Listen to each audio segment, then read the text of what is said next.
your cameras and showing up. I think the first thing that we need to do as women is to find the courage to show up. A lot of times we come, we go, people don't know we existed and we were here because we don't even show up and we don't switch on our cameras. There are no judgments and it's all right. You can use haze out your background if that makes you more comfortable. Do whatever you like. You're in a space which is a safe space for you. So please do switch on your cameras as and when you feel comfortable. Good to be here. My name is Tanya Bhattacharya and I'm a storyteller.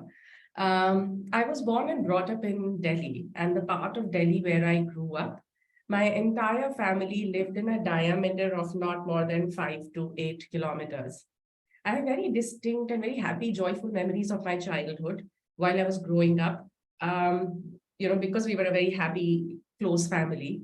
And especially my grandfather was amazing. He used to work for Air India in those days, and Air India used to be the only flight carrier of India. And Air India was very, very generous. It used to give free tickets to the employees and to the employees' spouses and to the employees' children and to the children's spouses. And my grandfather had 7 children and they were all married. So they used to travel to different places all the time on free tickets. Now you can imagine why Air India went where it went, and it required Tata Group to come back and save it. I think my family was, quite responsible along with others to take Air India there. But we had a great time because every time that my family members would travel to lands far and wide, we would gather over the weekends at someone or the other's house, and we would push the sofa sets back, move the coffee tables out of the way, spread mats, mattresses, or carpets down the center. The children would be sitting in the middle with their bobbing heads. The grown-ups would sit on the sofa sets and drag dining table chairs as well. You can imagine the big fat Indian family, okay? And until the wee hours of the morning, we would be listening to so many stories. Stories of people, of culture, of places, of food, of airport experiences, lots of stories. So I've grown up on a steady diet of stories. One realization that I had as a child while I grew up, in a family of enthusiastic storytellers, was that while I was sitting in a living room with the rest of my family and listening to stories of different places and people and cultures, that it felt like I was there and I had had these experiences myself. And then you have these uncles and aunts who go and tell the same story on repeat mode. And I could finish off their sentences because it felt like I was there. Stories were so powerful that they enabled recall. And that is one realization that I had as a child, that stories are very powerful, and which is why I started to use them in school. And when I grew up in college, I took English literature. That helped a lot. In any case, I was working with stories. And when I started to work, and I've been facilitating workshops for over 20 years now, of course, the subjects have kept changing for me in my career journey. But everywhere I've used stories and I've realized that they're extremely powerful. Why am I here today? I'm here to help you get a taste of storytelling. And also, so what I'm going to share with you today is why stories beat facts every time. There is a science behind it.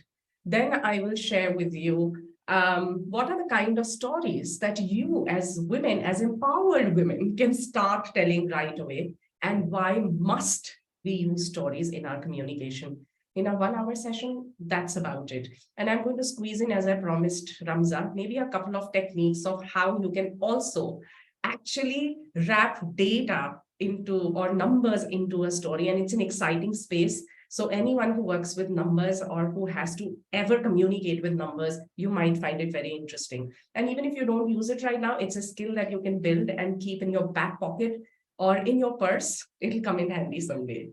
So welcome to this session. I work with a Bangalore-based team. We call ourselves Storywalas. And that's what we do. We just help people leverage the power of stories.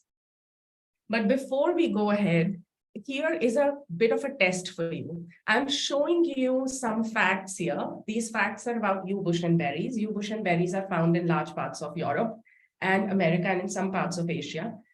After I share these facts with you, I'm going to ask you some questions, and it's a test. I know you didn't get the memo there was going to be a test, but it's going to be a fun test. Don't worry. So here are these facts. The entire yew bush, except the aril, which is the red flesh of the berry covering the seed, is poisonous.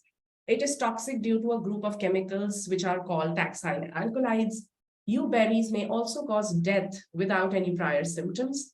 The taxine alkaloids are absorbed quickly from the intestine, and the intestine can absorb taxine alkaloids in high enough quantities and cause death due to cardiac arrest or respiratory failure. That's it.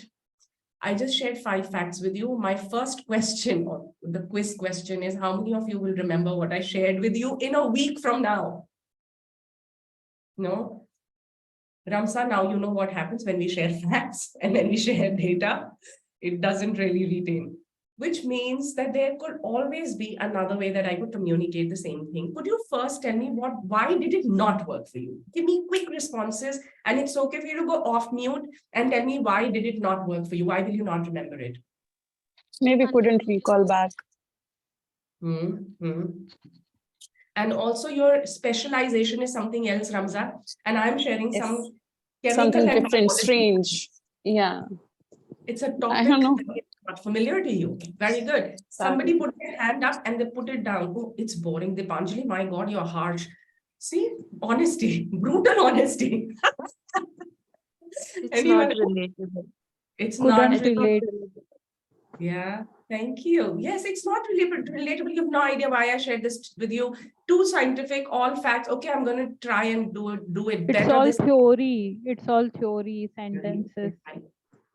right, Insha, it is all theory. Sumaya, go ahead.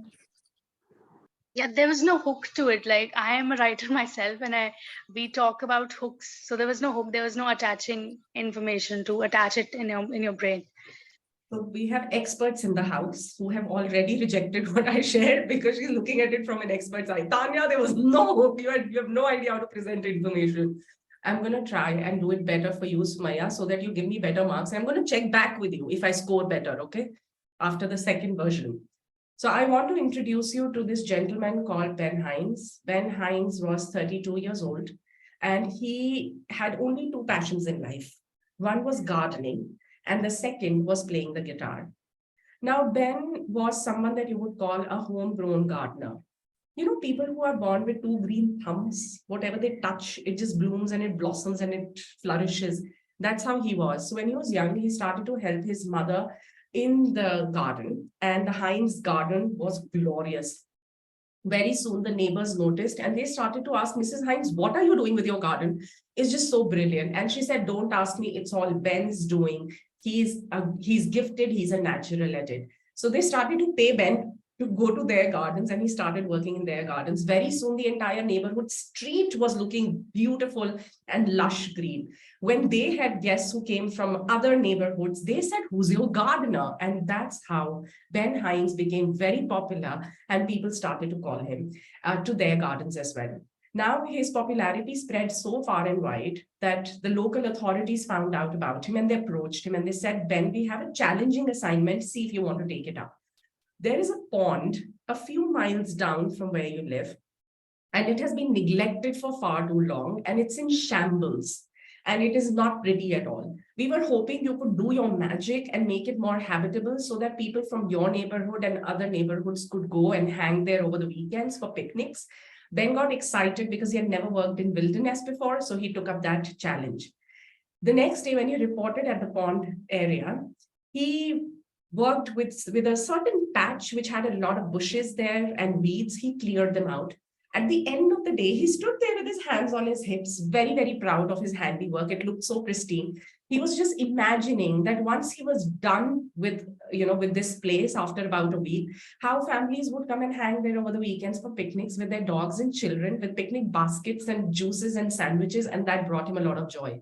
But now he had to run back home and change because he had to go to the local pub where he played in a band. So he picked up his guitar, went to the pub, and he sat on a 3-legged stool with his guitar on his lap, and he strummed it while the rest of the band sang and they did their gig. Half an hour into the performance, Ben Hines fell flat on the ground and he wouldn't wake up.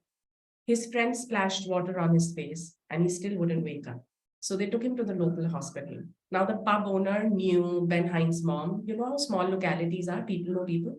And he said, Mrs. Hines, Ben had become unconscious. He's been taken to the hospital. Why don't you get there fast? As soon as she heard it, her heart started to thump so fast, she felt it would beat right out of her chest. She was so anxious. She had tears streaming down her eyes. She got into her car, she started to drive. Took her 20 minutes to get to the hospital, and those 20 minutes were the longest she had ever driven without making sense of where she was going.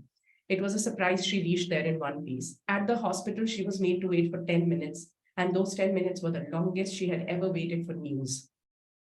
The doctor came out and said, Mrs. Hines, I'm sorry, we couldn't revive Ben.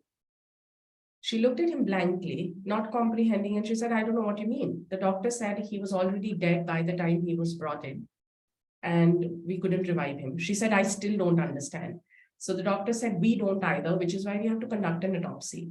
The autopsy report came out 3 days later. There was a toxology report attached with it, and the report said that there were very high quantities of a toxin which was found in his bloodstream. It's called taxine alkaloids.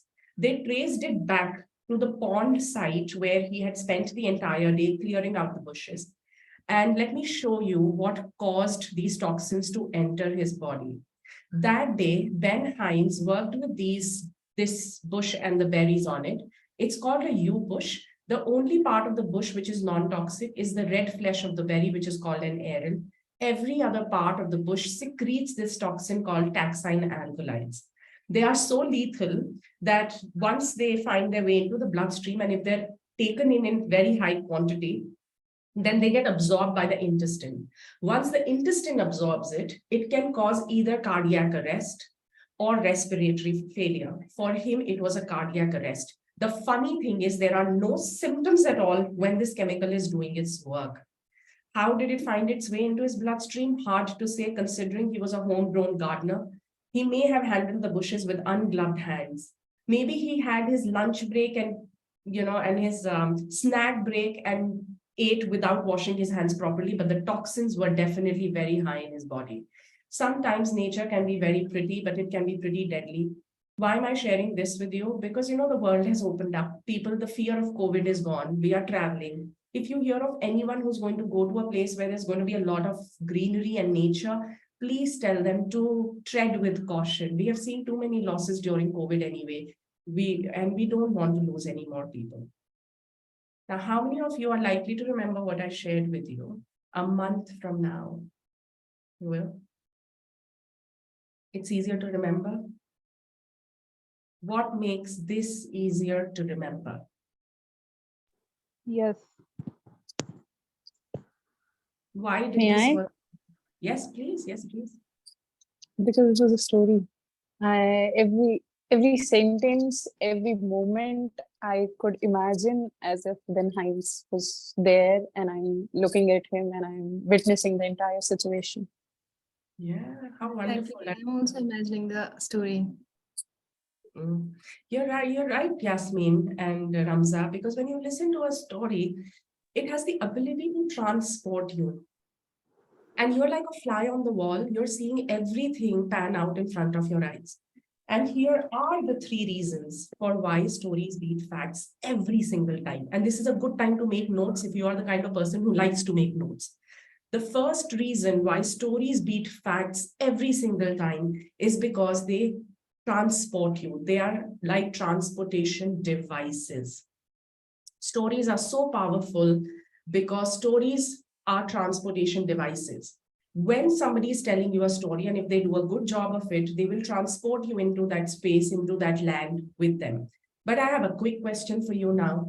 If a storyteller really has to get or transport their audience, what is it that they must do? How does transportation really happen? Tone, voice, and the pitch. So your voice dynamics matter because you create the emotions through that, right? When you are cheerful and fast-paced, then people imagine more energy and more vibrancy. And then there are times when you talk softly and gently. And yeah, so you manage your voice. I'm getting some really nice inputs here as well. So voice modulation is one. Make it resonate, or visuals and imagination. You're so right, Naila. that it is so important to create that visual and help them imagine. And that happens when we work with details. Details are crucial. Descriptions are crucial to good storytelling. Otherwise, you can't transport people. I'll give you another example. A man was walking down a street when he got mugged by 3 other men. Easy to conjure, difficult to conjure. Reem, I don't know if that's a yes or no. So you just mentioned, I could imagine that a Yeah. man was mugged by 3 people, but I think it would be better if there was more description to it. Thank you And for then your honesty. how was it mugged and how was he mugged and You are right, Reem, because you're like my daughter. My daughter is 10 years old, and if I were to tell her this story, she'll say, hang on, mama, hang on. How did he get mugged? Did he not fight back? If somebody comes to mug me, I would hit and I would fight. Did nobody come to his help?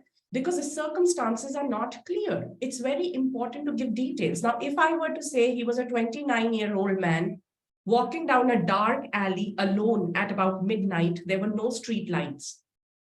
There are 3 men who approached him on a bike. They beat him, 2 held him down, and the third one punched him hard in his stomach, took away his things, and left him in a heap in the corner. Now you can imagine it, because I've given you the details and I've clarified for you why he got mugged. There's always a reason, and reasoning is provided through description. Meher says it should be in an easy and understandable format, and stories should have a flow to. Absolutely, you're right. Progression in the story is very important. Chronology is very important. And that's when continuity, as Shagufta says, these are all important elements, and that's how stories work best. You can only transport when you take care of all of these things. The second reason why stories beat facts and of course, stories evoke emotions, and you evoke emotions when you transport people into that space. So how hard he must have hit that it hurt. You must have imagined the pain of the mother when I told you the story of Ben Hines. You must have imagined his elation when he got invited to do a project which was very difficult for him to do. We have felt that when we are trusted to do something we have never tried before and we are excited. These are relatable emotions. The second reason why stories beat facts every time is because stories have the power of repetition. They're great for recalling and for retelling. Now you can recall and retell this story of Ben Hines to somebody else later. But I have a question for you now. Will you tell it exactly the way I told it to you? No. Why not, Insha? Uh, because information we transfer, there are some modulation is there कि हम कुछ भी बोलते हैं तो वो exactly वो same words नहीं होते, हम अपने खुद की feelings और अपने खुद के words use करने लगते हैं उसमें. बहुत बेहतरीन इंशा, क्योंकि यही होता है when we receive a story, वो अब स्टोरी हमारी अपनी हो जाती है. और जब हम स्टोरी को रिसीव करते हैं, there are parts of the story that resonate with us. आपको deeply touch कर जाती है वो वाली part. तो जब आप वो स्टोरी को रिपीट करेंगे, you emphasize on some of those parts that touched you most, and then there are parts which you sort of rush through क्योंकि they did not touch you as much. So once you receive a story, it becomes your own. And then when you pass it along, it changes. Another reason why stories can change is because your knowledge can also change, Insha.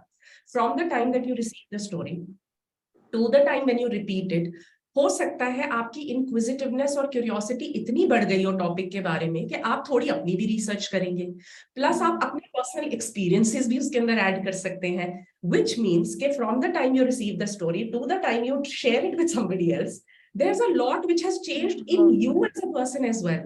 To you, for you to decide कि क्या valuable था, क्या नहीं था, और मैं क्या add करके इसको और बेहतरीन बना सकती हूँ.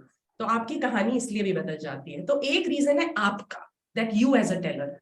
Any other reason why storytellers deliberately edit their stories sometimes, or they should at least?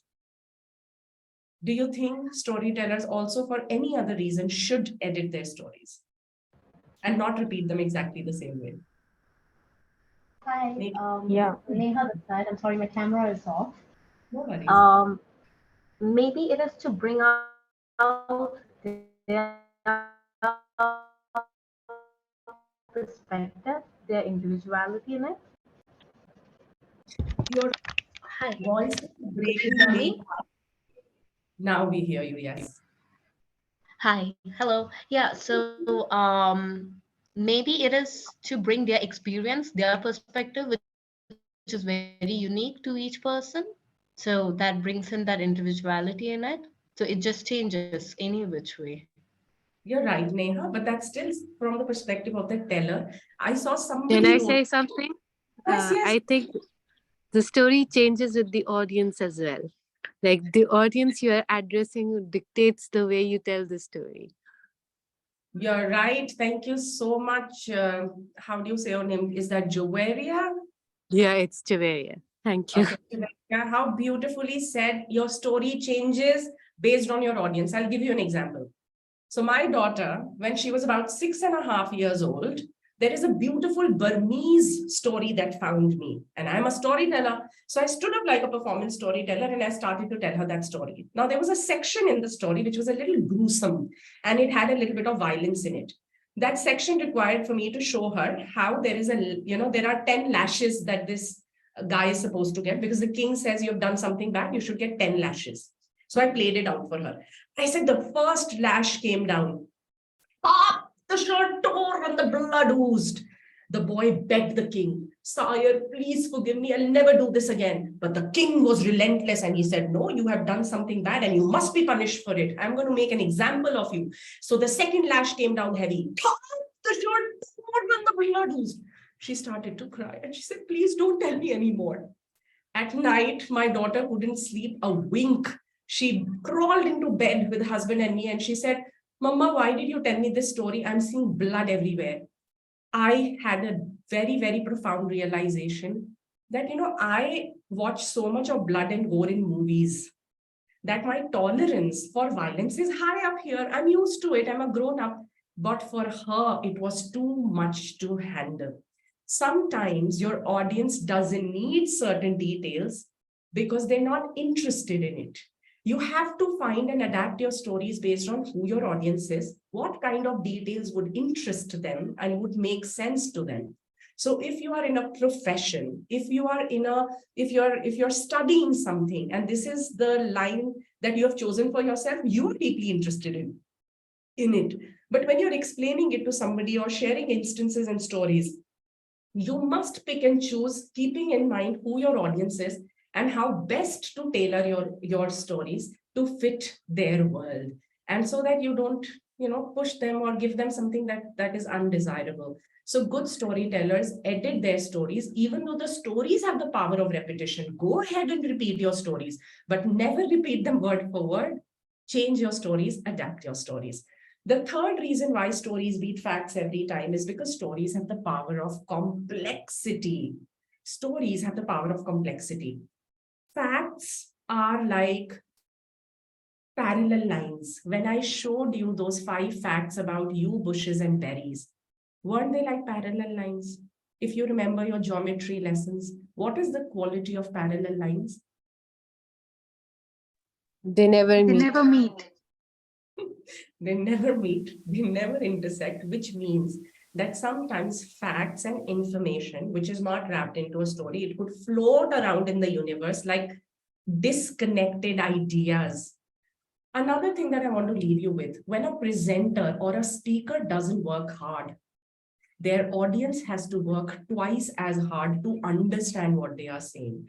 And good speakers are good storytellers. If you tell a story, what it does is that it creates a complexity. What is a complexity in a story? Something has happened, it's a series of events. And like some of you said, there has to be a progression, there has to be a sequence of events. Your audience is curious, what will happen next? And that complexity of what will happen next keeps them engaged, keeps them dedicatedly listening to what you're saying, keeps them focused. But facts don't do that. We find it's easy for us to not pay attention on one fact, but focus on another one. But with a story, it is so beautifully complex and whole. If you miss out on one detail, then the story wouldn't make sense to you. So you want to listen to every detail. Now, to understand complexity in a story, here's a question. Imagine you want to oversimplify the story of Ben Hines and you don't want to mention that he was a homegrown gardener born with 2 green thumbs and he became popular because he used to work in the neighborhood gardens. You fast forward, you don't say it. You say Ben Hines was a very popular gardener. And once there was, local authorities approached him and they said, do you want to do this work? And he picked up that project. Do you think it will take away something from the story if I don't mention this? So it's okay for me to delete this fact that he was a homegrown gardener? Aisha, you're on to something. Speak your mind. Tell me, why are you saying no? Yeah, because Um, a lot of No, Aishas are here. Go ahead, no, Sorry. speak. We are going to respect what you're saying. Go Okay. ahead. It's Aisha Sana, right? Because we have a lot of Aishas here. Aisha Sana has her video on and she raised her hand. I'm talking to Aisha Sana. Okay. So like, and it's a very important point actually, because otherwise if it's a professional gardener, he will be knowing such basic facts, some are poisonous and not. An amateur would never, at a homegrown, won't be knowing that. So it's a very important, we can't miss out. Yeah. You are so right, Aisha. You nailed it, because a good, keen observer, when you finish your story and you say he consumed these, the toxins found their way in, they will say, hang on. You mentioned that he was very skilled. So he must have been, they may assume that he was probably trained in horticulture or something, and he must know about this detail. So mentioning that he was an amateur and he was homegrown is critical. Otherwise, the story will not make sense. So good storytellers, keep in mind that sometimes we don't share details just because it's creative or it connects emotionally, or it's, I want to say more because I love my voice. You share those details because it's imperative to the story. Otherwise, the story will not make sense. What happens in the end, the conclusion will not make sense. So good storytellers plan their bare bones of the story. Bare bones of the story are where you have your progression in the story. Somebody had said hook, right? Who was that girl who had mentioned there was no hook? My critical editing partner, where there she is. Maya had said. So how will I deliver the hook so that people pay attention? But the hook in itself has to be very, very beautifully crafted. Good storytellers mention their backstory. What is a backstory? A backstory requires your character, place, and time and context. All three things are very important in good storytelling. Backstory includes a character, time, place, and context. I'll give you an example, okay? Imagine if my story was set in Bombay, Mumbai. So I traveled to Mumbai 18 years ago for the first time alone for work. And I lost my wallet. Versus my second version of the story might be, I traveled to Mumbai 3 months ago and I lost my wallet. Do you think the way that the story will go forward will change because of when it happened, even though the place is the same? 16 years ago versus... Yeah. Why will it change? Why will it change? What will lend the change to it? Because phone exists and we have UPI, you can just simply use your credit card, GPay, anything. The world has changed, and Meher is also right. I was also younger, more impressionable, more probably uncertain. And since then, my past experience of places that I know in Bombay, plus the technology, how the world has evolved around us, will change the story. A lot of times when storytellers don't clarify and anchor their story in place and time, then people don't get the context. Sometimes we start our stories by saying, once, when was this once? Once I was traveling on a train, I met someone who said something to me. Now I can't visualize where was this train going from. If you were going from Bareilly to Lucknow, that detail may be important because of the kind of people you would encounter, versus going from Chennai to Bangalore on a train. Language changes, the kind of stations that you stop at change, the duration of the train journey will change. There are so many things that will undergo a change. So you can't tell a story by just saying once something happened. You have to give, place, context, and time, because it is essential. If you don't anchor it well, whatever happens next, people may or may not understand why it happened. They may have questions. There will be disconnections. You justify what happens later when you anchor it well. Are you with me so far? Okay. So every good story has three parts. To understand those three parts, I have to ask you a question. Does everybody remember how to write essays? You wrote essays in school? Okay. What are the three parts of essay? Meher, what are the three parts of an essay? We are testing your knowledge here. Hello, I feel like I'm back in school. 5 seconds here, because we had to mention it. And then they would say the introduction. So introduction, the body will describe the detail. In the conclusion, we have to end it with a significant message in the end. Lovely, good answer, and you get 100 on 100 for that answer. Although your voice was breaking, I got the crucial words, which is introduction, there is body, and there's conclusion. You're right. A lot of people see everybody knows that answer, so everybody wrote that answer. I see. Every good story also has three parts. A good story has a plot, it has twists, and it has an ending. But the magic in a story is always in the twists. Sometimes plots are very simple. And as soon as you know the plot, you know how the story will end. To understand this better, I'll give you a plot. You tell me how will this, what will happen in the story. There is a family which is so close-knit. They love each other. They celebrate all their festivals together. They stand by each other. That's how the movie opens. What will happen in the movie next? Somebody has to go off mute and share. There will be fight between They'll them. fight in the end. Yes, there will be a fight. The family will disintegrate. And then, Reem, what will happen? So usually what happens is that there's some stressor, some problem that will arise, some fight or some drama, and eventually it'll all end with them talking it out and then all wholesome stuff, and then they all get back together. Exactly. But we still go and watch these movies. How many of you love watching movies? Karan Johar included. We all love watching these movies still. When you know the plot, you know the storyline, and like Varisha says, that this is the formula for a storyline. Everybody still watches it. We watch it because we want to know how things happened. The plot is known, the ending is known, but the difficulties that they will experience are different. Now think about yourselves and your own personal stories and your lives. Plot is the same, you are all women.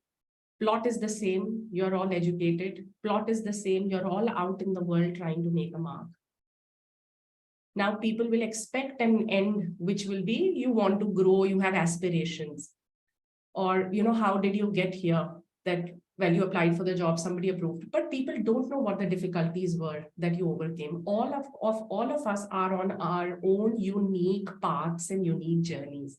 Your life, Reem, would be very different from Meher's and from Madiha's and from Yasmin's. Even though we all come from a certain community, from the same community, we are all women. Even if you are similar in age groups, even then your lives would have panned out differently because of your life experiences. We must share our life stories because the plot may be the same, but the twists of our stories are different, and the end can be very different too, depending on how we want to shape our life stories.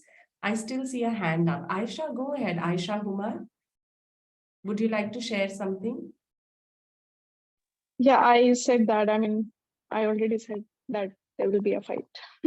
That's what I wanted to do. Yes, Yeah. I saw so many. The chatter in the chat was overwhelming. I knew that how fast, how much you love telling your stories, watching movies and about storytelling. Right. Circling back to what I was saying, that stories have to be told or they die. And when they die, then we can't remember who we are or why we are here. Another reason we must tell our personal stories are because we are all unique people. And we don't want to be mistaken, dismissed, or confused for another person. Own your stories and start telling your stories. So, because, there's another kind of stories which are sometimes woven around us too. We are all locked up or tied in a web of stories. In fact, one of the conversations that we were having before the session started, And about stereotyping is what we were talking about, right? When we were looking at how a lot of times people think that women don't have a head for numbers, etc. So sometimes there are a lot of a lot of, I think, stereotyping which is done for women. I'm going to play a very short video for you now. And it was a social experiment which was done. Okay, so this happened in the US someplace. But I think you'll still identify with it because we are all women and we can identify with this. In this social experiment, they invited these women or boys and young men, and they asked them the same question. They said, what does it mean to do something like a girl, demonstrate? And that's how it unfolds. It's a very beautiful social experiment. And I thought I'll share it with you, and then we'll continue our conversation about how stereotypes are built sometimes. You're right. You've seen it, Huzaifa. I'm so glad. Great. But I'm sure you can watch it again. It's such a beautiful visual and video. So I'll play that for you now, for all of you. It's a lovely one. I think, let me just check if I'm sharing my sound, because if I'm not, then just allow me a second to. Okay. I am sharing my sound now, and now I'm sharing my screen with you. I'll play it for you.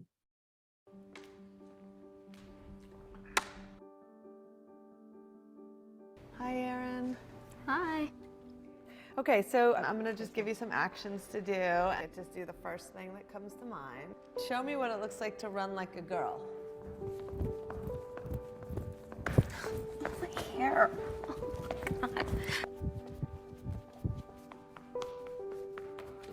Show me what it looks like to fight like a girl.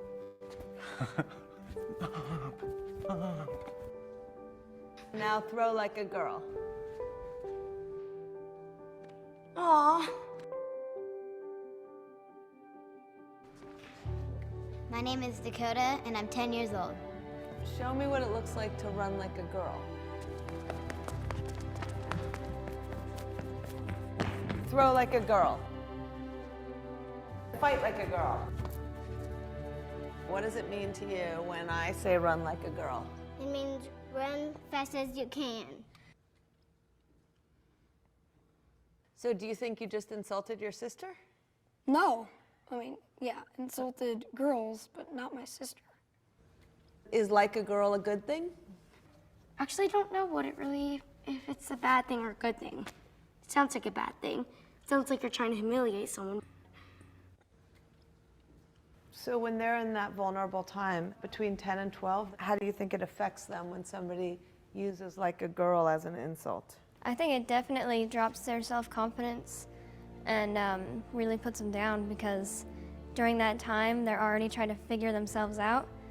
And when somebody says you hit like a girl, it's like, well, what does that mean? Because they think they're a strong person. It's kind of like telling them that they're weak and they're not as good as them. And what advice do you have to young girls who are told they run like a girl, kick like a girl, hit like a girl, swing like a girl? Keep doing it, because it's working. If somebody else says that running like a girl or kicking like a girl or shooting like a girl is something that you shouldn't be doing, that's their problem. Because if you're still scoring and you're still getting to the ball on time and you're still being first, you're doing it right. Doesn't matter what they say. I mean, yes, I kick like a girl and I swim like a girl and I walk like a girl and I wake up in the morning like a girl because I am a girl. And that is not something that I should be ashamed of. So I'm gonna do it anyway. That's what they should do. If I asked you to run like a girl now, would you do it differently? I would run like myself. Would you like a chance to redo it? Yeah.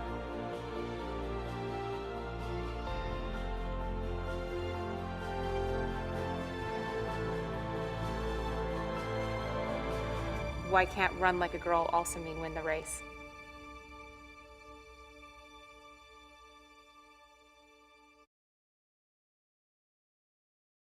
Yes, hearts. I love this one so much. I've seen it so many times and it inspires me every time. When I said that we are all caught up in web of stories, there are web of stories which have been woven around us, we've been reminded a lot of times, things that we can't do because we are girls. Yes, Meher, I get them too, the goosebumps. So but what is the upside of this? Even though there are so many web of stories which were woven around you, you're still here. And that counts for something. You are doing something that your heart desires. You may be professionals, you may be studying something, you'll be maybe doing your PhD like Ramza, you could be doing so many different things. And that's exactly why you must tell your stories, that even though there were these web of stories that were woven around you, there were things that you were told you can't do because you're a girl, and you are breaking those stereotypes and you're doing something different. If you don't tell your own story, who else will? In fact, there's a very popular, beautiful quote. I forget who it's by, but I remember writing it down when I was a young girl, and I had put it up on my bedroom door. And it said, if you don't blow your own trumpet, then who else will? And like Huzaifa just said, that somebody else will tell your story. But what happens when you allow somebody else to tell your story? They may not do justice to your story, because the way you can tell your own story in your own words is very different from how other people see you, because they too have their own stereotypes about who you are, where you come from, what your beliefs are, and they will keep reiterating, and those stereotypes and the biases that they have, they will be at play when they tell your story. Or you have to own your story and start telling it yourself. And how will you do it? And so let's look at some more reasons of, yes, justice is the right word, absolutely. Other people can't do justice to your stories. Why should you share personal stories? Yes, and this is so beautiful. Only we know the struggles that we have overcome. Exactly. Only you know. Okay, so tell me more reasons. You know your struggles. Shagufa said the narrative would be not the way you would share. We know our hardships. Great. So one is, you know your story, so you can tell it best. Tell me, why else should women who are challenging status quo, women who are leading from the one, women who have beautiful aspirations and are working towards that, why do they owe it to society to tell their stories? You also owe it to society. Yes, you're right, Abir, because you have to inspire other women. It helps people get inspired. We will just tell the story, but we will reveal some parts of, oh, I love what you just said, Ramza. That's another reason why we tell our stories, one, of course, because we do justice, but like Ramza said, that we also reveal who we are. We can break those stereotypes and biases that exist by telling those stories, inspire other women, and that's why we must tell our personal stories. We also strengthen connections. Do you know that the fastest way to connect with somebody else is to tell your personal story? Why are personal stories great ways to connect? You have all the answers. You actually didn't need me for this session. I don't know, Asba, you should have invited all of them to share this, because they are such smart women. I don't know what I'm doing here. You're right, Nabila. We make our vulnerabilities our biggest strengths. How wonderful. Because the glass ceiling is something that's an imaginary barrier that women need to be told we can break it. We need to tell this to our tribe of women. A single narrative is dangerous. I loved what you said, Aisha, about a single narrative is dangerous, because then you have a story only from one perspective, and there are so many other perspectives to be invited. Aisha, I invite you to share something with us, because I know there is a story behind where this is coming from. A lot of times what we say, it comes from our own personal experiences. Would you like to share something about yourself, something that made you say this? Oh, I mean, I'm into my PhD is in political science. So this is something I have always been thinking about, that power dynamics of narratives, how stories have this power, and its ability, ability to, dominate and oppress people. So Yes. that's one thing, when we always think about political science as a subject, we're always thinking like very hardcore political science stuff, right? But usually like political science is a subject where we like everyday things, everyday, even like simple thing as food, you know, itself is very powerful, and it has like subtle ways of communicating power. So thinking about like my PhD was on food actually. So though everyone is always surprised when they think, you know, political science, international relations, and you're doing on food. But I feel like, you know, food, which is a very simple thing, which is a very mundane and everyday thing, is like packed with power dynamics and everything. So how you narrate your stories related to food. So I did PhD on how food is narrated in Arab American literature. You know, how Arab American writers used food to tell their stories. Okay, so, you know, their experience as second generation or third generation Arab Americans having multiple identities, hybrid identities, and how they through food, you know, you narrated their experiences, their memory of migrating, their post memory, how, you know, their memory of their grandparents telling their stories of migration.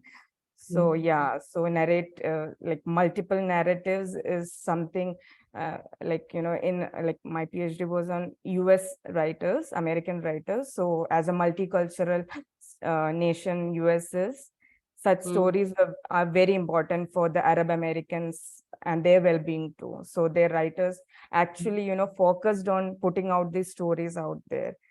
Yeah. Through a very simple thing, very mundane everyday thing like food.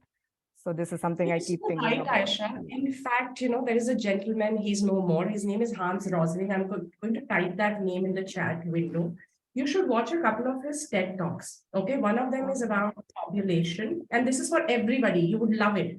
It's about the world population, TED Talks, okay? Okay. World population, the other one is called Asia's Rise. Both of them are TED Talks. Now, he used to be a doctor, and he had worked in many countries which were economically not doing very well, like African countries and Indian countries and other places, sorry, India as a country and other Asian countries and African countries. And he figured that there was a connection between healthcare as a doctor and the economics. That is how much money people have that impacts the kind of health that they have. We all understand if you have more money, you can have better access to healthcare. If you don't have money, you also eat poorly, which means that you suffer more. Nutritious food doesn't go in, you're more likely to fall sick. There were connections that he made. Yes, these are wonderful, and you should totally watch these videos because he tells beautiful stories here. In fact, there's a book, I don't think I have it handy, it's called Factfulness, and it's all about data, numbers, etc., and how we can be more factful, but it's filled with stories. I'll tell you what you were saying about connection with food, Aisha, and for everybody else, these are just general conversations we can have where stories come in handy.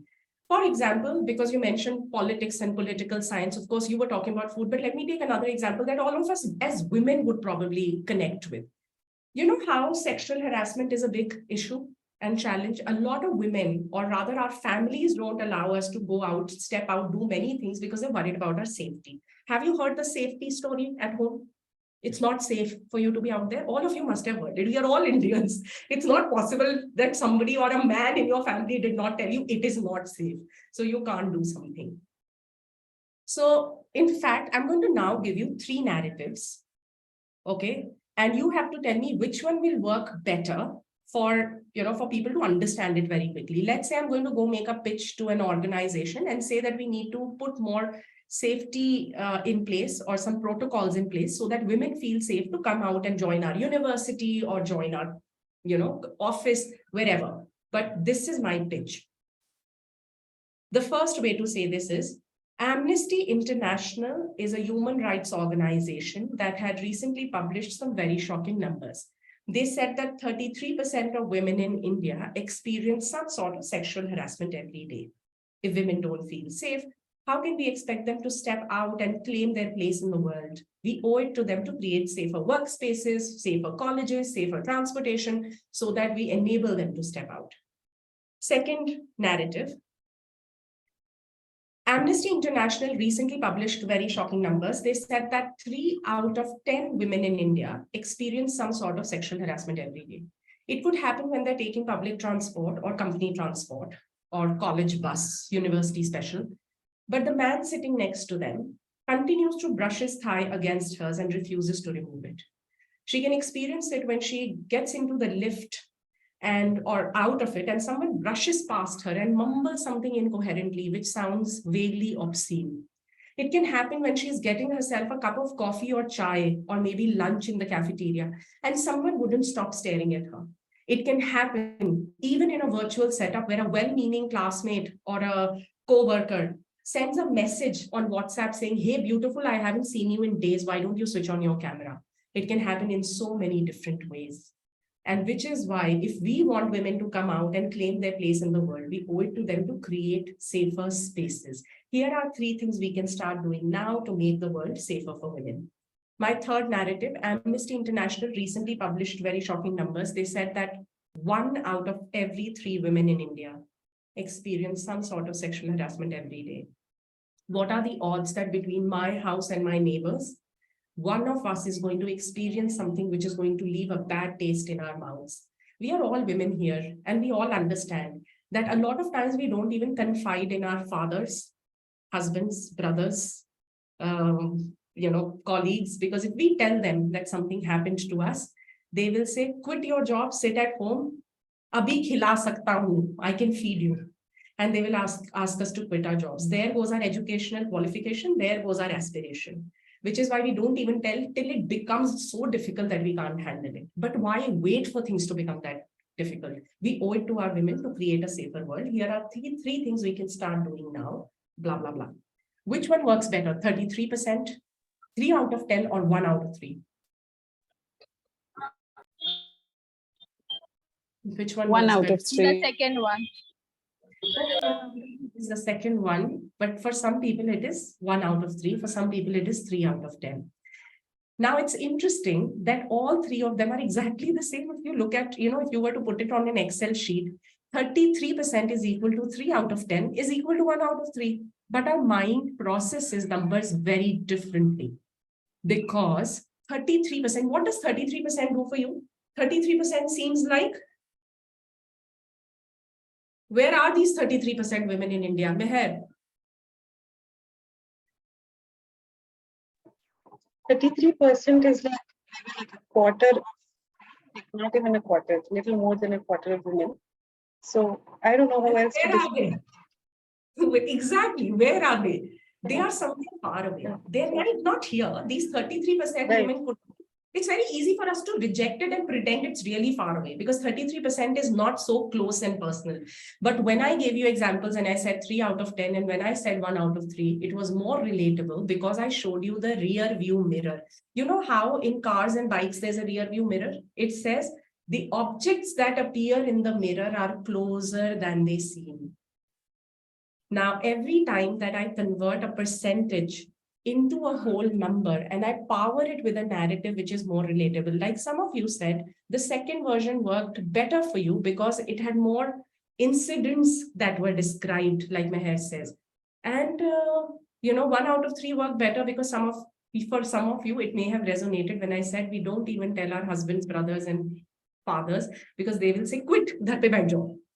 And that connected with you. And that happens to 1 out of every 3 women. And and yet we don't feel comfortable sharing, which is why we need to create a safer workplace. What have I just done? Storytelling is not just about stories and personal experiences, while you should share them, like I said, because nobody knows your life better than you do. The second way that storytelling can be used is in daily conversations when you're trying to make a point. Please work with narratives which evoke emotions. Use narratives which are easily relatable for people. Give examples, give instances. You're right, Abid, because when you increase the relatability, then what happens? Yeah, you have more power to influence and to touch people, and people are more likely. In fact, what you said is very important, because good stories and good narratives which evoke emotions, they also have the power to influence decision making and change. And sometimes when we become so clinical and detached in our conversations, people don't understand. So storytelling can be used in two ways. One, share your personal experiences. Don't forget to anchor them in time and place and give context. Your struggles are your own. Share the twists. Now, a good personal story would be, I tell you where it started in my life, my backstory. What are the 2 or 3 big obstacles that came along the way? Sometimes in one life experience, it could be one big obstacle.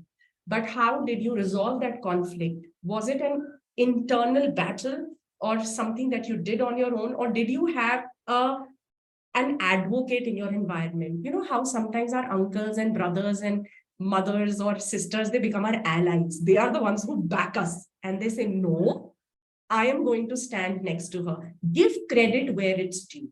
So if there are people who acted like heroes and supporters in your story, bring them in your storytelling. Because why do you think it's important for us to give credit where it's due? Why can't I steal the credit and say I did everything on my own? Why are these important in our stories? You're smart women, give me a good answer. Go off mute and speak. Characters are important in story. And because those people helped us become whoever we becomes. Yes, whatever we became, it was because of help. Reem, you have your hand up. Go ahead. We create a feeling to be heroes in others' life. Yes, we can be heroes in other people's life. Other people can be heroes in our lives. Other ideas? Reem? Actually wanted to say the similar answer. So we are social beings and we need each other in our lives. So it's good to give credit when credit is due, and because it will show like how people influences and how we can influence others. So we are all interconnected to each other. So it's really important that we give them the credit. Yes, very good. Meher, go ahead. Because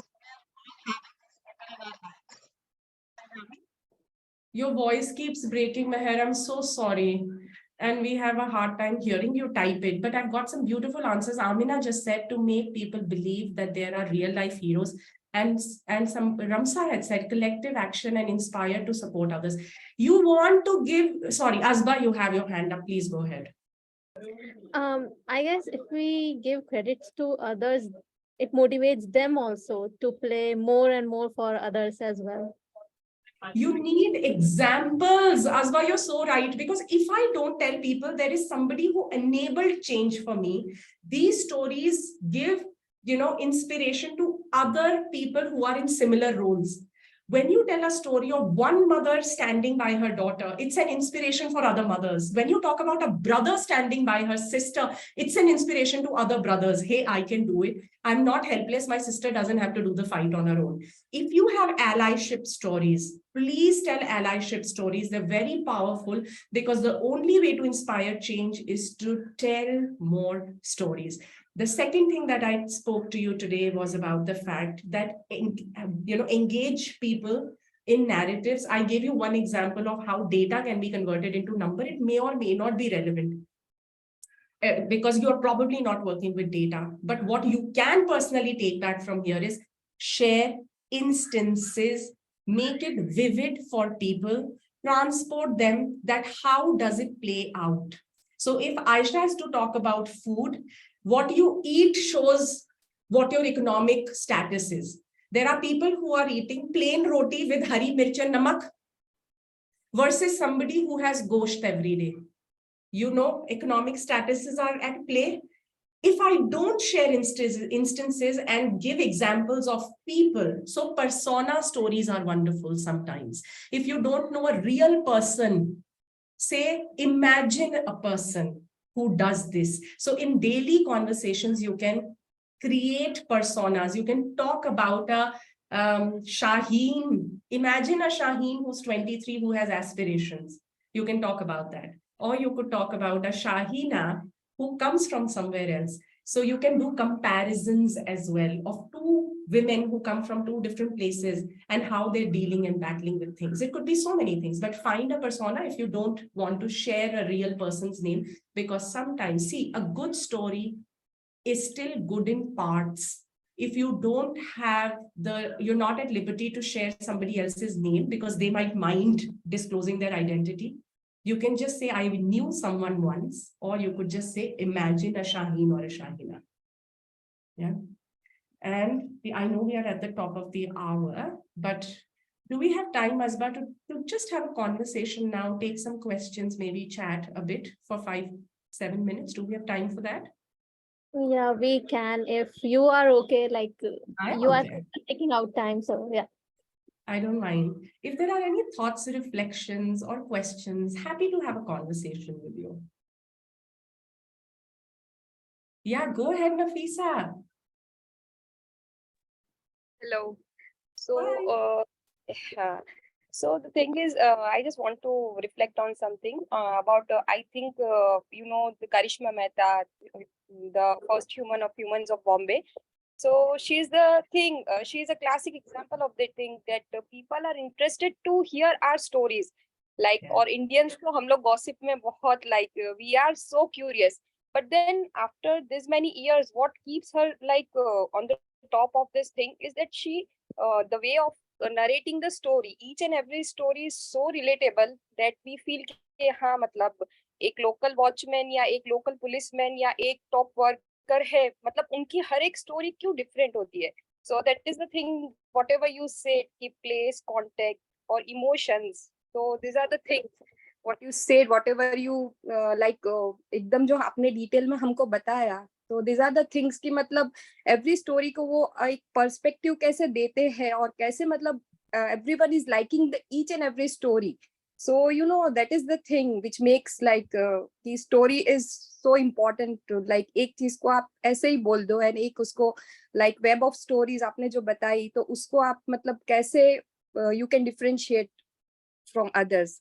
Nafisa, आपने humans of Bombay का इतना अच्छा example दिया, क्योंकि आपने notice किया जब आपने 3 लोगों के एग्जाम्पल दिए कि एक बहुत टॉप वर्कर है, एक प्रोबेबली गार्ड है, and other people, context, place, time matters, but there's always a conflict, and the conflicts get resolved because these are humans who fought for So what whatever you said, na, there is plot, there is twist, and there is ending. So plot आपके पास है, all you are educated. Conclusion है कि happy ending होगा या anything, but the thing is twist, जो मतलब main है कि everyone is curious to know, that is the twist कि मतलब how it is. एक मतलब जो एक maid है उनकी story भी इतनी important है और एक 5-star worker है उनकी story भी इतनी important है, तो why? So that's the thing, story मतलब जो आपने बताया कि जो story मतलब कैसे उसको differentiate करती है. How beautifully said, Nafisa. Thank you so much. Sumaya, go ahead. Thank you so much for this session. Oh, sure. There is a question which has come. Can I take that question first, Sumaya? Is that okay? Because it was typed before your hand. Sure. The question is, often we are asked to share about our lives in essays for careers. Any tips for the same? Absolutely. If you have to share something about yourself and about your life, what people really want to know when they ask you to write something about yourself is they want to know your value system. Whether you're applying for a university or a job, people want to know if your value system aligns with theirs. And they want to know that how do you show up in real life? Sometimes if you have to share 2 or 3 paragraphs, think of a mix of stories from your life. For example, you should totally include one story where it was a big challenge or a hurdle. So how did you overcome it? That shows your strength. Show your strength. One of your stories that you should share are your strength stories. Okay. The second kind of story that you can share is your value story, what you believe in. Like I said, a lot of stereotypes and biases exist. People assume if you're a woman and if you're from a certain community, there will be some perceptions and preconceived notions that people already have. And it's not just for you. Trust me, it's for men also. It's also about where you come from. I'll give you an example. One of the girls who used to work in my team when we were in Delhi, and I used to lead a large team of about 70 trainers, and she was an exceptional trainer. Her name was Prerna. She got married And from Delhi, she moved to Ludhiana. Now, Ludhiana is a smaller city. She had kids. After her kids started growing up, she wanted to apply for jobs during the pandemic because work from home options opened up. Every time she showed up for an interview, she was judged because of where she was. People thought if she's from Ludhiana, her mental aptitude or her finesse may not be the same. A lot of times her either CV got rejected because where she was from and where she lived. So sometimes these biases exist. So you want to talk about your values and your strengths or things that you believe in. So to show yourself as, as a different person than what people might perceive you to be. In fact, if you are from a place where you already know there are preconceived notions that exist, you may want to break that bias by sharing a story where you broke, which helps people see you in a different light. So find one of those stories that break biases. Find one story that talks about your values. For example, if your value is ethics and you're very high on ethics, you can demonstrate by talking about when in a situation, how you're very high on ethics, and in one particular situation, there was an easy way out to opt and do something which was unethical, but you chose the right. You made the right choice. If one of the values that you have is show up even when it's very difficult, okay, always. Like my dad used to say, chin up, march on. So I have many stories in my life about situations where I would have wanted to sit down, weep, cry, and not go on. But I remember what my dad said to me, chin up and march on. That's one of my values that I live by. So I have stories that show that I will always show up. I will always have my chin up, whatever is going on in my life, but I'll still do what's right in that moment and rise to the occasion. What do you believe in? Include those kind of stories. I hope this helped. Just a few ideas on how to write about yourself. So Maya, back to you. Thank you. Thank you for that cover letter advice. So it's really helpful. All right. So I've been trying to write a story, a long story, a novel for some years now, and it has evolved. It has it has completely evolved now, like what it used to be from what it used to be a few years ago. So it is, I think, as first novels tend to be, in my opinion, very inspired by my own story. And part of the reason why I want to write is to help people who have been in a similar situation as me.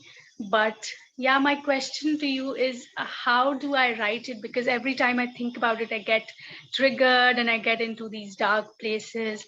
And it's just like, how do I overcome my trauma? Because there is a fair bit of trauma, and write it. So any advice, any insights on that? So Maya, I haven't written a book. That is one of my dreams, to write one someday. But one thing that I can tell you as a storyteller is, you're right. A lot of times we get so caught up in our story that we don't know how much to share and what not to share. Remember what I said about sometimes we have to adapt our stories based on our audience and what they have an appetite for. You may have to ask yourself, how much detailing can I do? Because even if you're going into a dark place, write it if you have to, because you have to deal with your trauma. Sumaya, you can't move on unless you deal with your trauma. Second thing that you can do is, after you've written it down, once you calm down, go back and read and ask yourself, is this appropriate? Will my readers not be able to tackle it? It may take them into a dark place, but that's not the emotion I want to evoke. Can I edit it? If you can't do self-editing, Sumaya, find someone you trust who can edit that part for you and tell you, honestly, when are you overdoing it? You can, shorten it a little bit, edit a little bit, change a little bit, so that it has a good impact, or the desired effect on your audience. Because you also know, Sumaya, you have read books where you may have put them down because it became too heavy and it took 3 weeks to read it, or 3 months, or you said, no, I don't want to read it anymore, it's too much. You don't want to do too much of anything. Yeah. So find an editing partner. Editors are very important because we love our stories, or we are too attached to our stories. And an editor helps us take away whatever is in excess. Does that help, Sumaya? I don't know if that made sense. Yeah. That is very helpful. Thank you so much. Firdaus, your hands up. Yes, ma'am. My question is, it is necessary to have a happy ending. happy ending story. Because stories which are like published or shared are always happy ending. There is I have never heard a story which has bad ending, or a struggling story which has struggling is still continue. So it is necessary. Firdaus, there is have you heard of the concept of micro stories? Micro stories are the shortest form, like, and also we have this notion that a story is always long format. Sometimes you can tell a good story in 2 lines. One of the micro fiction ever written, the first one was written by Ernest Hemingway, and he wrote it in 1 line. And this is how it went. Baby shoes for sale, never worn. Baby shoes for sale, never worn. Take a guess, why are baby shoes for sale and they've never been worn, Aisha? There might be not any baby in the city. Like, The there child's might be a died. The miscarriage. He lost the child. Yeah, the person lost the child. So if Ernest Hemingway were living in today's Twitter age, he would have probably hashtagged it. He would have written miscarriage, lost too soon. Yeah, tragic, something like this. Now, Firdaus, this story did not end well, but there's a reason why sad stories need to be told, because that tell people what to do next. I can evoke, or I can start a conversation with a sad story, that if we don't want this sad ending to happen, what can we change as humanity, as people, as women? How can we rise to change this ending? I call it rewriting the narrative. How can we rewrite the narrative? It has already ended. The situation is past, but it did not end happily. If we had to change the narrative, where in the story will you go make edits? Where will you change things that happened? That guides people how to act in the future. Firdaus, did I make sense? Did that answer your question? Yes, ma'am. Basically, Yeah. like, we can have a bad ending, but the the parts which were bad, we have to change it. You don't have to change it, Firdaus. You have to tell sometimes sad stories with sad endings to invite people into a conversation, hold a space where you say, what do we need to do so that it's not repeated? In fact, Rudyard Kipling had said once that history would not be repeated if it were taught in the form of stories. History repeats itself because we don't tell enough stories. If you tell a sad story, somebody else will learn from it and change the ending. They will not let it repeat. Yeah. Reem, your hands up for a long time. So my question was, so you have mentioned that the story has to be framed and the narrative has to be modified as per the audience. Yeah, that's very important. So when there is a story or something has to be shared about your vulnerability, which is like, for example, immigration, or probably affected by a war zone, and then maybe a refugee story or something like that. So at that time, again, you don't know what the other person will understand, and you don't know how much will they be able to take in. So how do you narrate your story, being authentic and being vulnerable, but also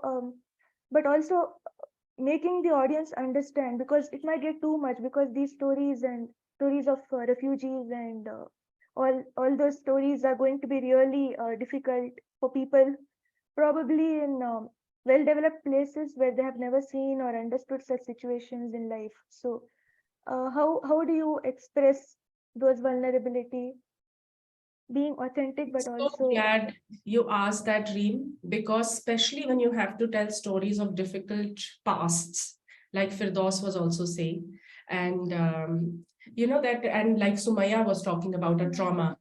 What happens is that there can be too much of emotion. In fact, if I can give you one tip for good storytelling, it is that emotions are important for stories, but emotions are like namak in your sambar. It's like salt. If you put too much salt, it becomes almost bitter and poisonous. But if you put too little of it, then it is too bland. Whenever you're telling a story, you have to have enough emotion to engage people, to get them to understand and empathize. But if you think there is too much of it, tone down. In certain places, in fact, I have to recommend a story you must read. There is an author called Ismat Chugtai. Have you heard of her? Ismat Chugtai? There is a story called Lihaf. Yeah, Aisha, did you just show me a hard science sarangeo Korean drama? So Ismat Chugtai wrote a short story called Lihaf. I studied it in English literature. It was part of my Indian literature module. And, because she had to show an experience that a child has, a young girl, she shares it through this mode of this story, and it's her life story. In fact, Sumaya, because you were talking about personal stories, right? It's a personal experience she had as a child, but she writes about it from the eyes of a child in a very innocent way where she can't understand what's happening. And she's narrating the scene, but you as grown-ups, when you're reading the story, you can understand exactly what's happening. Sometimes, Reem, you could tell the story of refugees by taking their own persona, read this story and draw inspiration. How do you tell a story from the point of view of the person who's experiencing it in all their innocence, not understanding what's happening? But the intelligent people that you're telling to, they will know exactly what's happening. So sometimes that innocence that we lend to storytelling can actually, strum at the heartstrings of your listeners or readers. I don't know if that helped. I'm sorry, I'm just going by my personal experiences and knowledge. I think this is quite helpful because I had no idea how to understand that. So maybe this is a good starting point to realize and understand. Anne Frank, you're right. Diary of Anne Frank. That's a lovely recommendation again. It's from the daily experiences of a girl who's a Jew. And then we understand what's going on. She doesn't. Sidra, you go ahead. Is it okay, Reem, if I talk to Sidra for a minute? Yes, sure. Sidra, I love your name. There is a Pakistani show that I used to watch, and there was a girl in that show. Her name was Sidra. She was a very good human being, and it's a beautiful name. Thank you so much. Okay, thank you so much for the lovely session. Actually, this session just reminded me of one of the attributes that Einstein have told. So I just wanted to say that I think everybody is a genius, and you can't judge a fish by its ability to climb a tree. So it will believe whole life being stupid. So I think this is what I wanted to say. I wanted to quote for this entire session for all the women, all the girls. That's it. Thank you, Sidra. It is so beautiful because we are not we shouldn't be compared to each other. We're different people. We have different capabilities, and that's exactly why we should tell our stories. Because if we don't, people will keep judging us by the benchmarks they have set for us. And we need to break those stereotypes. Sidra, you just won my heart by sharing that. Thank you. Thank you so much. Sure. Eliza, beautiful name there too. Hi, thank you. It's Aliza. Sorry.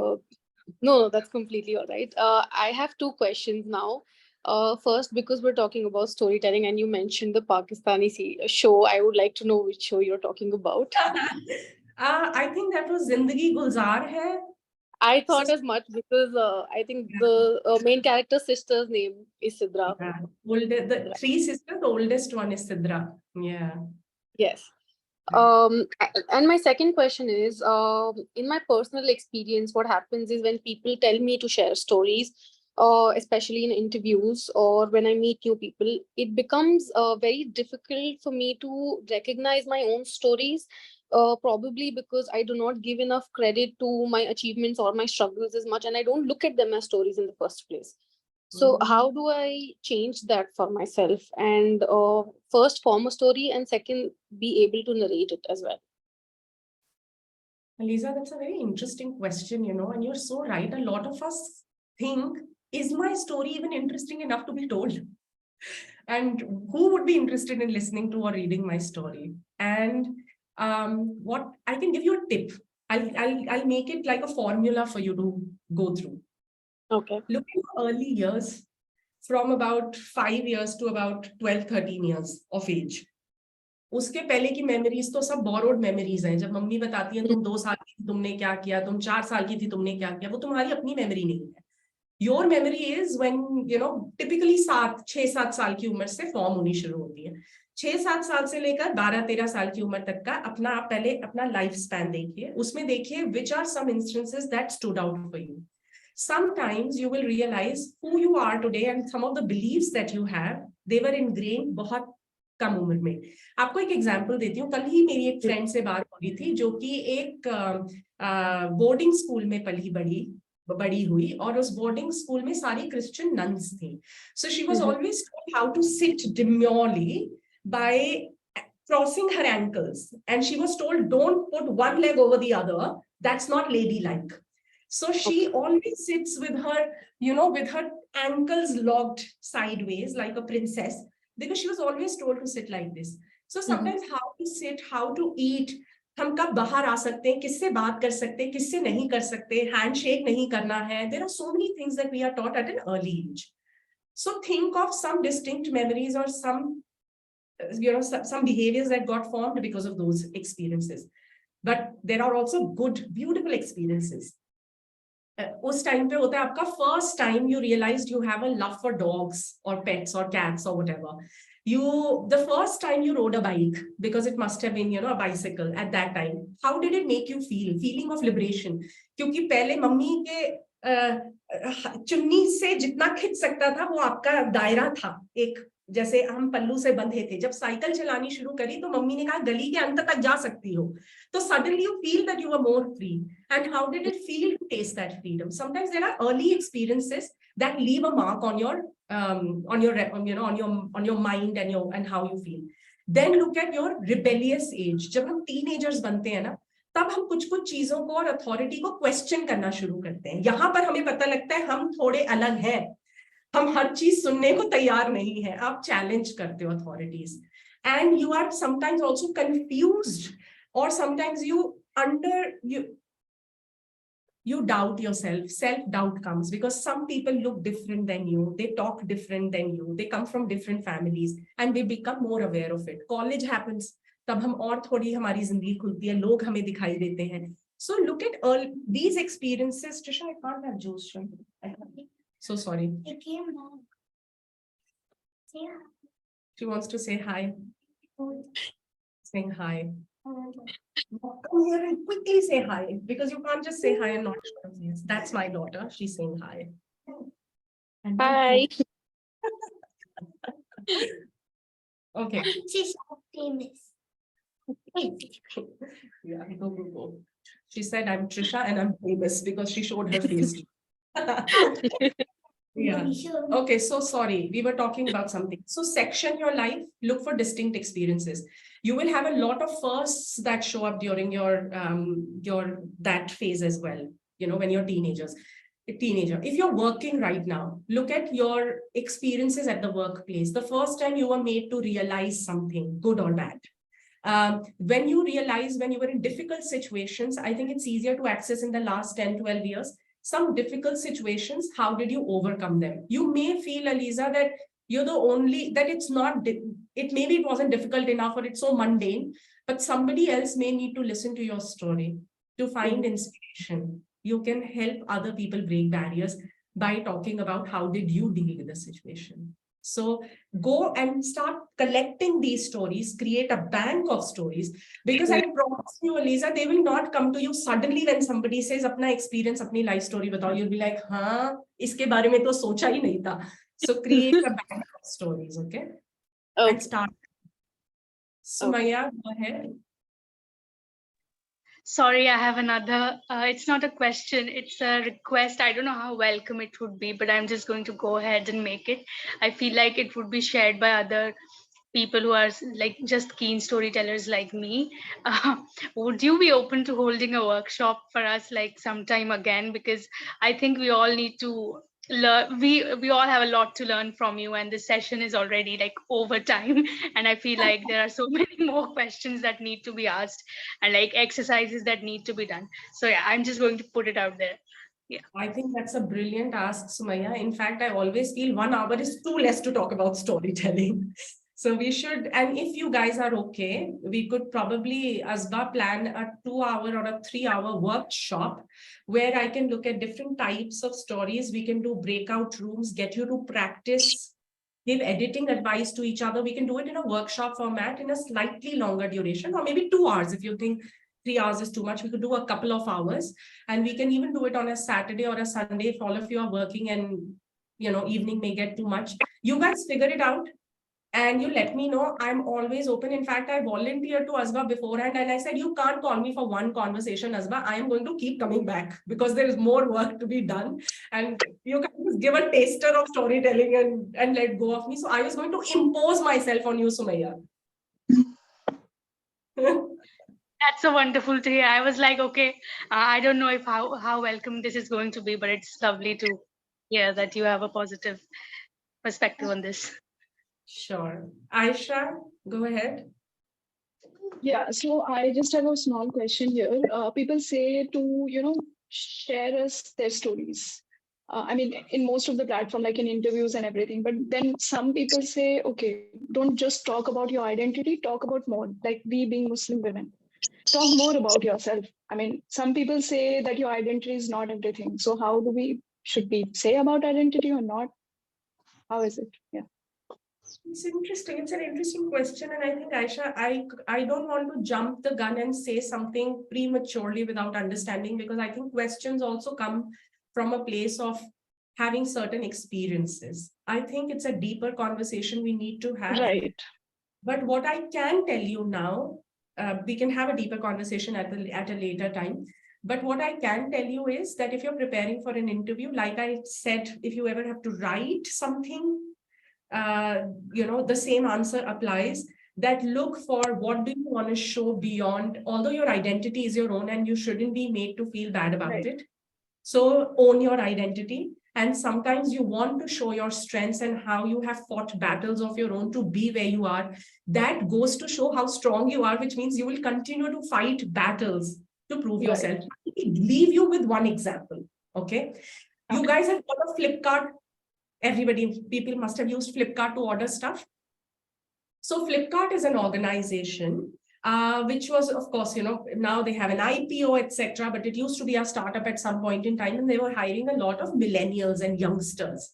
They realized that while they had their organizational values, which were listed out, so they have their values as A, B, C. A stands for audacious. I forget what B and C is. But if you look at the dictionary meaning of audacious, sometimes audacious has a negative connotation. For example, I might tell my husband someday, can you imagine Trisha had the audacity to put her hands on her waist and fight with me about something?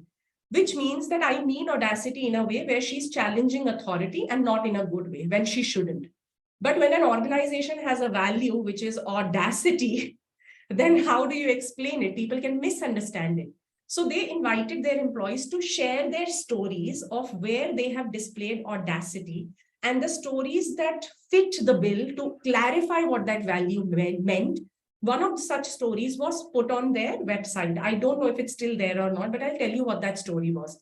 It was about an employee who had participated in a 5-kilometer run in Bangalore.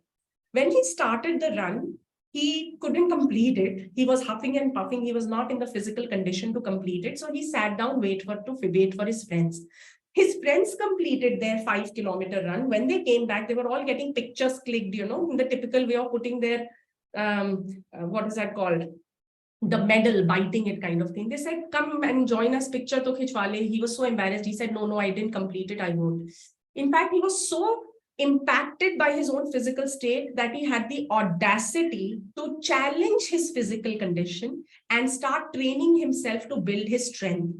He built it to the point that he did not just participate in a 5-kilometer or a 10-kilometer or a 21 half marathon or a full marathon. He went ahead and he participated in a triathlon, which included running, biking, and swimming, and not once, but 2 years in a row.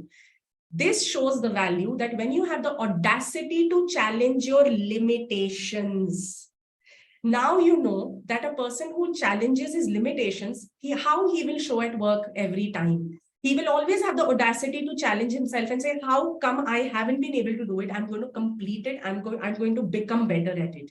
And that's a value that the company wants to see. Aisha, coming back to the question that you had asked about, how do you tell your stories? If you have certain value system and some traits that you're proud of, share that story, because then, and translate it and share it in a way where you say, this is just who I am. That is my identity. And I will continue to do this wherever I go, because that's just who I am. It's my value system. So you can tell good stories which are part of your identity, and your identity is nothing to be ashamed of. Sometimes your identity gives you the heart and the courage to do things that people get too easy. But you may have challenged certain status quo and beliefs to be where you are today. So share that story with pride, Aisha. Yeah, I think that explains. Yeah, thanks. Sure. That explains a lot. Great. I had such a great time. And I'm just overwhelmed that you guys have stuck around for so long. Thank you for your love. Thank you for your interest. Thank you for your faith and trust in me. It was such a joy. If anybody would like to say anything before we close the session, please share your final notes, and then Asba can close officially. But